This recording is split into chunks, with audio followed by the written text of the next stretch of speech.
Ma'am, भरपूर अशा गोष्टी असतात, की ज्या वापरल्याने आपण किंवा त्याची पूजा केल्याने आपले फायनान्शियल प्रॉब्लेम, रिलेशनशिप, करियर हे सगळं चांगलं होतं. तर असं कोणतं यंत्र तुम्ही सांगू शकता का आणि त्याची पूजा कशी करायची? हं. दिवाळीच्या दिवशी तुम्हाला श्रीयंत्राची पूजा करायची आहे. जर तुमच्या घरी असेल तर तुम्ही त्याचा आहे ना अभिषेक करा आणि पूजा करा. नसेल तर तुम्ही त्या दिवाळीच्या दिवशी खरेदी करून आणा.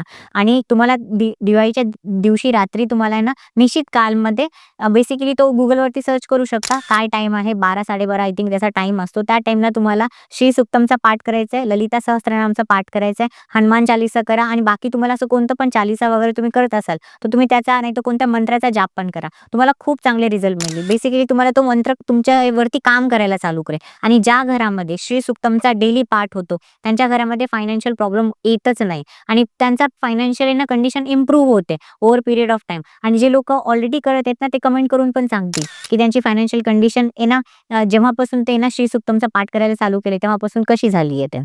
पूर्ण व्हिडिओ बघण्यासाठी YouTubeवर जाऊन बँटर विथ चेतन सर्च करा.